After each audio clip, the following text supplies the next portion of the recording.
नमस्कार दोस्तों, स्वागत है आप सभी का हमारे चैनल में। आज के वीडियो का टाइटल है कि how I got 96% in CBSE class 10 board exam 2020 और किस तरह से आप लोग भी इस तरह के मार्क्स 2021 के क्लास 10 बोर्ड एग्ज़ाम में ला सकते हैं। इसके लिए मैं एक सब्जेक्ट वाइज स्ट्रेटजी लेकर के आया हूँ, जिसका कि ये पहला पार्ट है, जिसमें कि मैं मैथ्स की स्ट्रेटजी आपके साथ शेयर करूँगा, किस तरह से मैंने प्रिपेयर किया था अपने टाइम में। इस वीडियो में मैं कंप्लीट स्ट्रेटजी आप लोगों के साथ शेयर करूंगा, जिसमें सबसे पहले हम लोग किस तरह से आप लोग सिलेबस को कंप्लीट करें सही समय पे। उसके बाद किन किन बातों का आपको ख्याल रखना चाहिए अपने प्रिपरेशन के दौरान। उसके बाद किस तरह से आप अच्छी तरह से रिवाइज़ करें चीज़ों को। उसके बाद जब एग्ज़ाम के बीच में आपको गैप मिलता है 2 सब्जेक्ट के बीच में, उसमें किस तरह से आप रिवाइज़ करें, सारे चैप्टर्स को अच्छे से करें, इसके बारे में बताऊँगा। फिर जो क्वेश्चन पेपर को किस तरह से अटेम्प्ट करें, किस तरह से पेपर को का प्रेजेंटेशन करें, इन बातों में भी मैं बताऊँगा। तो चलिए शुरू करते हैं।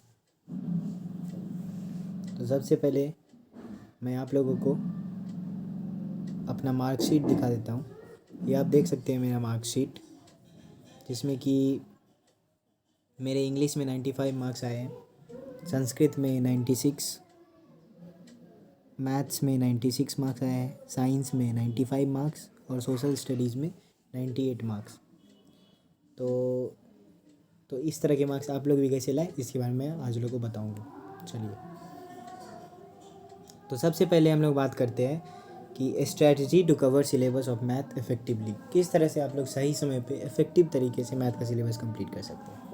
तो इसमें जो पहला पॉइंट है वो है कि सबसे पहले आप लोग जो NCERT की टेक्स्ट बुक है आप लोगों की, उसको कम्प्लीटली करिए।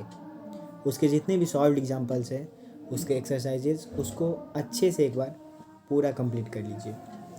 मैं समझता हूँ कि अभी तक में आप लोगों का ये NCERT का टेक्स्ट बुक ख़त्म हो जाना चाहिए होगा। अगर नहीं हुआ है तो जल्दी से जल्दी इसको ख़त्म करने की कोशिश कीजिए।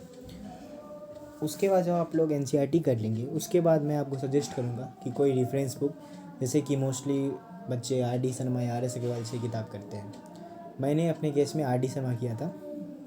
उसके सिर्फ सॉल्व्ड एग्जांपल्स जो है उसको एक बार आप कम्प्लीटली कर लीजिए। उसमें भी मैं आपको एक बात बताना चाहता हूँ कि जो ये बुक्स है, इसमें कई रेपिटेटिव क्वेश्चंस आते हैं सॉल्व्ड एग्जांपल्स के अंदर भी, तो आप उन रेपिटेटिव क्वेश्चंस को छोड़ सकते हैं और सिर्फ 1 या 2 क्वेश्चन आप एक टाइप के क्वेश्चन कर लेंगे तो आपको कॉन्फिडेंस आ जाएगा।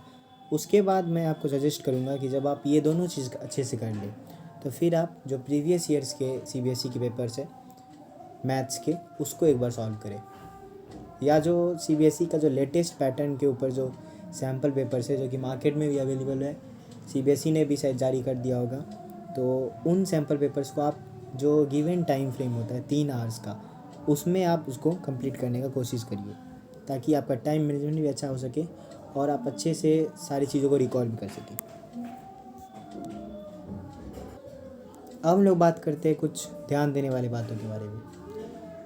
जब आप लोग सैम्पल पेपर सॉल्व करते हैं, तो वहाँ पर आप कोशिश करिए कि जो आपका बोर्ड एग्ज़ाम जिस टाइम में होता है, सुबह के टाइम में, उसी समय में आप ये पेपर को करने की कोशिश करिए। इससे क्या होगा कि आपका बायोलॉजिकल क्लॉक जो है वो एक सेट हो जाएगा।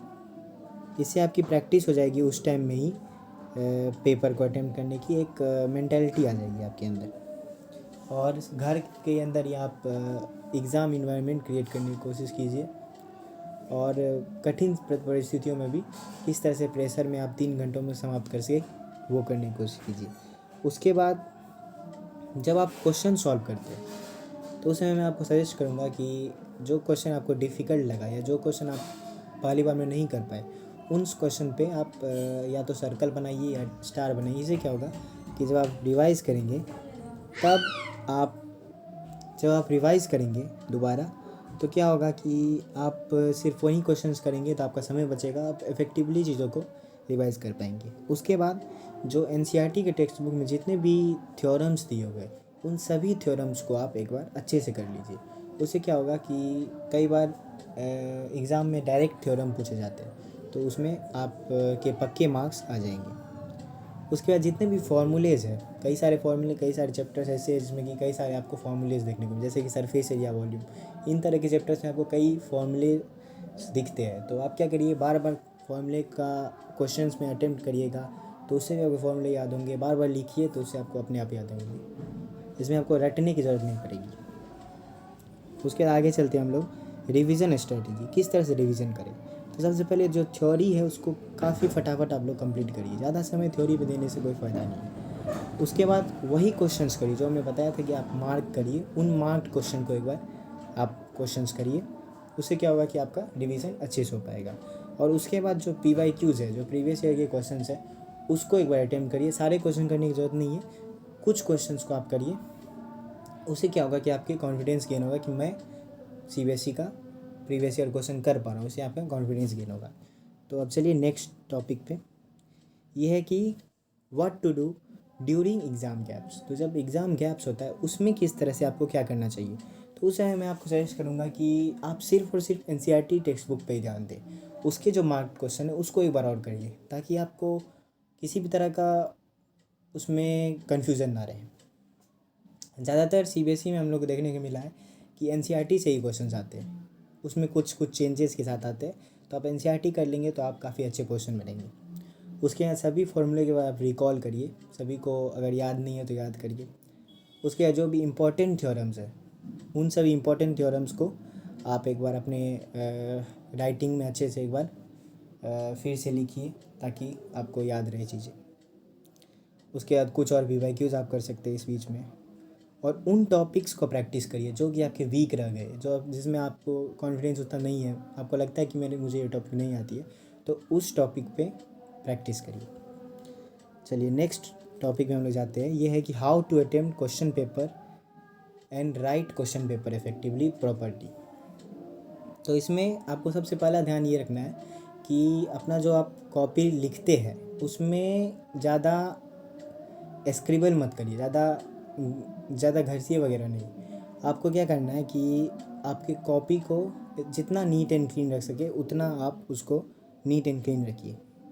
अगर कहीं पे गलती हो जाती है तो सिर्फ एक लाइन लगा दीजिए, एक क्रॉस लगा दीजिए, उससे आपका काम हो जाएगा। उसके बाद कई लोगों को ये कन्फ्यूज़न आता है कि किस तरह से, किस ऑर्डर में मुझे अपना पेपर अटेम्प्ट करना चाहिए। तो मैं आपको इसमें बताऊंगा कि आपको जिस तरह से आप कॉन्फिडेंट होते हो उसी तरह से करिए। जब आप सैम्पल पेपर करते हैं, इसमें आप एक प्रैक्टिकल कर सकते हैं कि आपको किस तरह से बेहतर होता है। जैसे कि मैं अपना बताऊँ तो मैं रिवर्स ऑर्डर में करता था, सेक्शन D पहले करता था, फिर सेक्शन A, ताकि जो ज़्यादा वेटेज वाले क्वेश्चन है वो मेरे छूटे नहीं।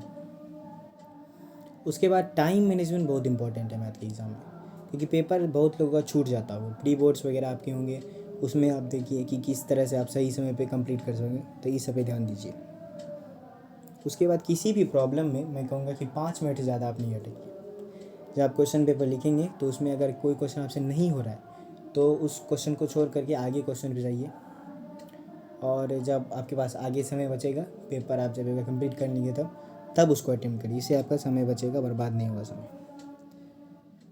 उसके बाद जहाँ भी डायग्राम्स बनाने का पॉसिबिलिटी हो वहाँ पे आप डायग्राम बनाइए, जहाँ हो सके डायग्राम बनाइए। उसके जितने भी थ्योरम्स हैं उसको पूरे डिटेल्स के साथ लिखिए, एक प्रॉपर ऑर्डर में लिखिए, सही जो उसका प्रोसीजर है उसको फॉलो करिए। उसके बाद जो आप फॉर्मूला यूज़ करते हो उसको एक बॉक्स में लिखिए, इससे क्या होगा कि एग्जामिनर पे एक अच्छा इम्पैक्ट जाएगा, एक उसको नीट एंड क्लीन रखेगा, अच्छा प्रेजेंटेशन दिखेगा इसमें। उसके बाद जो आप फाइनल आंसर लिखते हैं उसमें एक बॉक्स बना दीजिए या सर्कल बना दीजिए, इससे क्या होगा कि आपका फाइनल आंसर दिख जाएगा अच्छे से। उसके बाद जो सॉल्यूशन आप लिखते हैं उसको फुल डिटेल में लिखिए। आपको ऐसा समझना है कि आप, क्योंकि उस एग्जामिनर को आपके बारे में पता नहीं है कि आप क्या जानते हैं नहीं जानते हैं, तो इसलिए जो भी हो सके पूरी डिटेल में लिखिए। छोटे से छोटे इन्फॉर्मेशन भी आप उसमें मेंशन करना है तो वो भी करिए, ताकि आप बिल्कुल 100% कॉन्फिडेंस रहे मेरे। तो इसी के साथ आज का वीडियो हमारा समाप्त होता है। तो मेहनत करते रहिए और पेपर फोड़िए। Thank you for watching. धन्यवाद। जय हिंद।